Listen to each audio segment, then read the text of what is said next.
So now if we want to convert radians to degrees, so we just said, so radians to degrees, we're going to do the opposite. We're going to multiply by 180 over pi. So in our first example, example A here, it has 11 pi over 12. 11 pi over 12. So if I want to convert this back into degrees, so that's radians, I'm just going to multiply by 180 over pi. Which makes sense, because doesn't the pi's have to cancel out? Because if I'm going to degrees, I'm not going to have pi anymore. So if you're ever forgetting, like, oh, which, because that's a common mistake, forgetting which one to multiply by. Is it 180 over pi or pi over 180? Well, it's going to remind you here, because the pi's need to cancel out.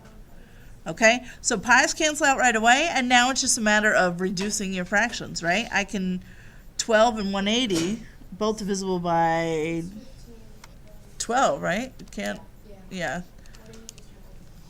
So 12 goes into 12 once, 12 into 180, 12 times. So my denominator is just a 1, bless you. Huh? Oh, 15, yeah, sorry, I had 12 in my head. So now I just do 11 times 15, and I'll have my answer. 165. So that was it in radians, and now it's in degrees. So you have to make sure that you're putting your little degree symbol. Okay, so you try B. Now it's negative, but it's the same idea, right? It's just going to be a negative angle, okay? So everybody try B. We've got negative 7 pi over 6.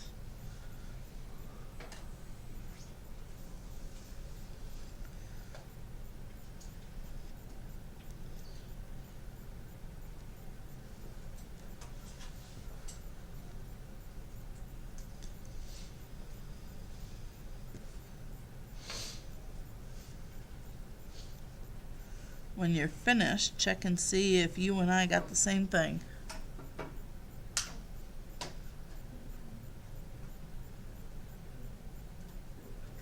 Did we? Yes. All right. Okay, now in your last example, this is one that's already given to you in decimal. It's still going to be the same operation, right? Even though my original angle is negative 2.92 radians, I still multiply by 180 over pi. Since I'm in decimal, though, I just do the whole thing in decimal now. So I'm going to do negative 2.92 times 180 and then just divide it by pi. Okay, so my answer that comes out is just going to be some decimal.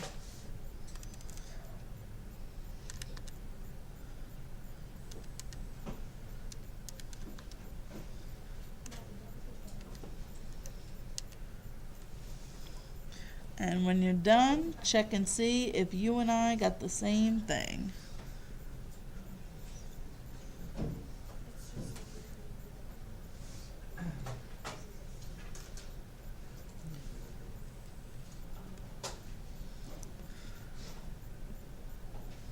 Did you get the same thing as me? Yes. Perfect. So if you're given decimal, you're just going to change pi into decimal and do the whole thing in decimal form. Right? If you're given a fraction, you just reduce the fraction and you're done. Okay? So we can all convert from degrees to radians and the other way? We can all convert from radians to degrees and the other way? Perfect. Okay.